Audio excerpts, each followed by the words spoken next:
Assalamualaikum, bertemu kembali dengan saya Nur Eka Susilawati, guru biologi di SMA 1 Cicalengka.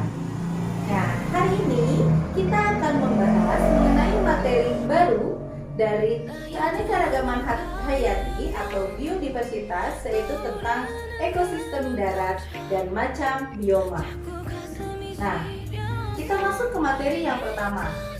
Di sini ada contoh satu dari bioma, yaitu hutan hujan tropis. Hutan hujan tropis itu curah hujannya sangat tinggi, 200 sampai 450 cm per tahun.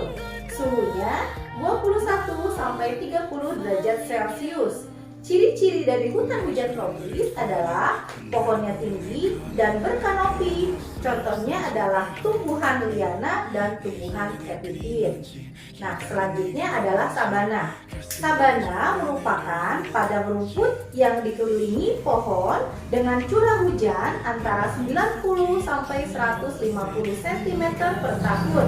Contoh dari tanamannya ada rumput, eukaliptus, akasia. Dan hewannya contohnya ada serangga, kuda, gajah, kijang, zebra, macan tutul, dan singa. Persebaran dari sabana itu contohnya di Nusa Tenggara Barat dan Nusa Tenggara Timur. Nah, contoh selanjutnya adalah padang rumput. Padang rumput memiliki curah hujan antara 25 sampai 50 cm per tahun. Di sini ciri-ciri yang kedua, hujan tidak turun secara teratur. Ya, contoh hewannya itu adalah serangga, reptil, burung, bison, kanguru, zebra, serigala, singa, dan cheetah. Nah, kemudian masuk ke contoh selanjutnya, yaitu adalah gurun. Gurun itu memiliki curah hujan yang sangat rendah, kurang dari 25 cm per tahun. Nah, ciri selanjutnya, gurun memiliki tanah yang tandus, tidak bisa menyimpan air, memiliki evaporasi atau penguapan yang sangat tinggi, kelembaban udaranya rendah. Pada siang hari, derajatnya bisa mencapai 60 derajat Celcius, sedangkan pada malam hari memiliki derajat 0 derajat Celcius. Tumbuhan yang mendominasi di gurun adalah tanaman jenis xerophyll, yaitu contohnya adalah kaktus. Untuk hewannya, di gurun itu ada unta, kadal, ular, burung, dan tikus. Kemudian contoh yang lain adalah taiga. Taiga itu berada pada wilayah subtropis dan kutub. Memiliki ciri khas tanaman yang contohnya itu adalah konifer. Konifer memiliki ciri tanaman berdaun jarum. Hewan yang hidup di wilayah taiga itu ada serangga, serigala, burung, dan beruang. Selanjutnya itu adalah wilayah tundra. Nah, ini adalah bioma yang paling dingin, berada di kutub es dengan vegetasi, tumbuhan sphagnum, hewannya rubah, dan burung. Nah, kemudian kita akan lanjut ke bagian penyebaran flora dan fauna Indonesia. Nah, selanjutnya materi yang pertama adalah penyebaran fauna dan flora di Indonesia.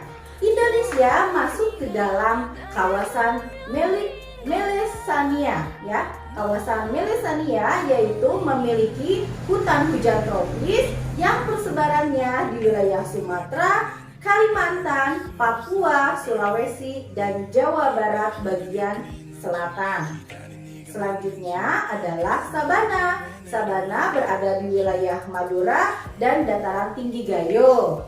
Nah, kemudian ada hutan hujan, hutan musim. Nah, di sini persebarannya adalah Jawa Barat dan Jawa Timur. Kemudian ada stepa. Stepa persebarannya itu adalah Sumba, Flores atau Nusa Tenggara Timur, kemudian Sumbawa atau Nusa Tenggara Barat. Nah, kita lihat di sini peta persebaran wilayah flora dan fauna di Indonesia. Di sini Indonesia itu terbagi menjadi dua, pada garis Wallace dan garis Weber. Apa itu garis Wallace? Garis Wallace adalah garis hayal yang membatasi jenis fauna Indonesia yang ada di bagian barat atau tipe Asiatis dengan yang ada di wilayah bagian tengah atau peralihan. Sedangkan garis Weber adalah garis yang membatasi jenis flora dan fauna yang ada di Indonesia yang berada di bagian tengah atau tipe peralihan dengan yang ada di bagian timur atau tipe Australialis. Nah, kemudian kita lihat di sini contoh pembagian fauna di Indonesia. Nah, itu adalah tipe Asiatis. Berada di wilayah Sumatera, Kalimantan, Jawa, dan Bali bagian barat. Contoh hewannya bisa kalian lihat. Di antaranya adalah orangutan, gajah, ya, dan lain-lain. Kemudian tipe peralihan. Tipe peralihan wilayahnya adalah Sulawesi dan Nusa Tenggara. Di situ ada burung nuri, ada bison, dan yang lain-lain. Kemudian tipe Australia. Wilayah persebarannya adalah Papua dan Kepulauan Aru. Contohnya ada kanguru, kasuari, burung cendrawasih, dan yang lainnya. Nah, itulah materi yang saya sampaikan untuk hari ini. Kemudian untuk materi selanjutnya yaitu adalah masalah dan upaya pelestarian keanekaragaman hayati. Demikian, terima kasih. Wassalamualaikum warahmatullahi wabarakatuh.